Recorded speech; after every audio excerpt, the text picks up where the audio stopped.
Біздің шипажайдың ерекшелігі шипалы су болып табылады. Шипалы су біздің шипажай аумағында орналасқан 1280 метр тереңдіктен алынады. Шипажай осы уақытқа дейін 5 жыл көлемінде қызмет атқарып келе жатыр. Сайрам термал резорт деген атағы бар. Осы уақытқа дейін шипажайда бүкіл Қазақстанның шетелдің де азаматтары келіп демалып кетіп жатыр. Бұл шипажайдың ерекшелігі жаңа айтып кеткендей шипалы су болып табылады. Шипалы су көптеген ауруларға ем-домы өте жақсы. Көбінесе жаңағы асқазан ішек жолдары аурулары, буын аурулары, жүйке аурулары, әйелдерде болатын гинекологиялық, урологиялық ауруларында емі өте зор. Шипажайдың ішінде 40-тан аса ем түрлері бар. Барлық емдер жаңа заманауи техникамен жабдықталған. Басқа шипажайларға қарағанда біздің судың құрамында кальций, йод, бром, сероводород, магний, железо бар. Суды шипалы ваннаға түскен кезде көресіздер, кішкене сарғыштау түс болады. Ол және йод және темір болғандықтан. Мысалы, Сарыағаштағы шипажайлар көбіне және асқазан ішек жолдарына ем-дом болса, біздің су көбінесе буын, тірек қимыл, жүйке жүйесі ауруларына және де жаңағы тыныс жолдарына өте емі жақсы. Санаториямыздың ерекшелігі басқа санаториядан қарағанда бізде демалушыларға өте жағдай жасалынған.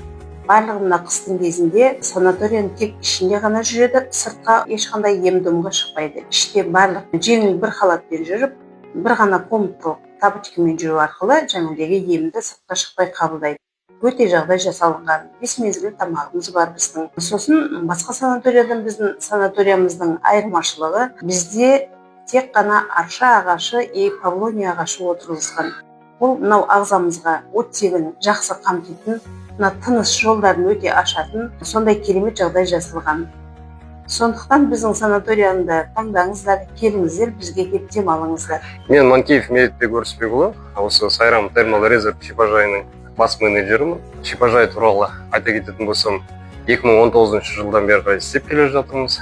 Бұның іргетасын қалаған Халық Абдуллаұлы ағамыз, қоғам қайраткері. Ашылған күннен бастап қазіргі таңда біз 250 адамға қабылдауға қаушарымыз бар. Шипажай өркендеп жатыр, өсіп жатыр. Былай айтқанда жылына 7 мың мен 10 мыңның аралығында адамдар келеді. Ол өзіміздің елдің азаматтары, көрші ел, мемлекет азаматтары. Қазіргі таңда жақсы деген бағаларын беріп жатыр. Емге тоқтай кететін болсақ, 45-ге жуық емнің түрі бар. Емнің негізі минералды суда. Өзіміздің ауламызда орналасқан ұңғымада 1280 метрден су алынады. Емнің негіздері суда. Қазіргі уақытта шипажай 4 корпустан тұрады. Адамдардың ыңғайлығына арналып, бәрі бір жерде орналасқан. Қыс ауасында өте ыңғайлы. Ішпен жүріп ем ала береді. Келіңіздер, көріңіздер, өз бағаларыңызды бере кетіңіздер.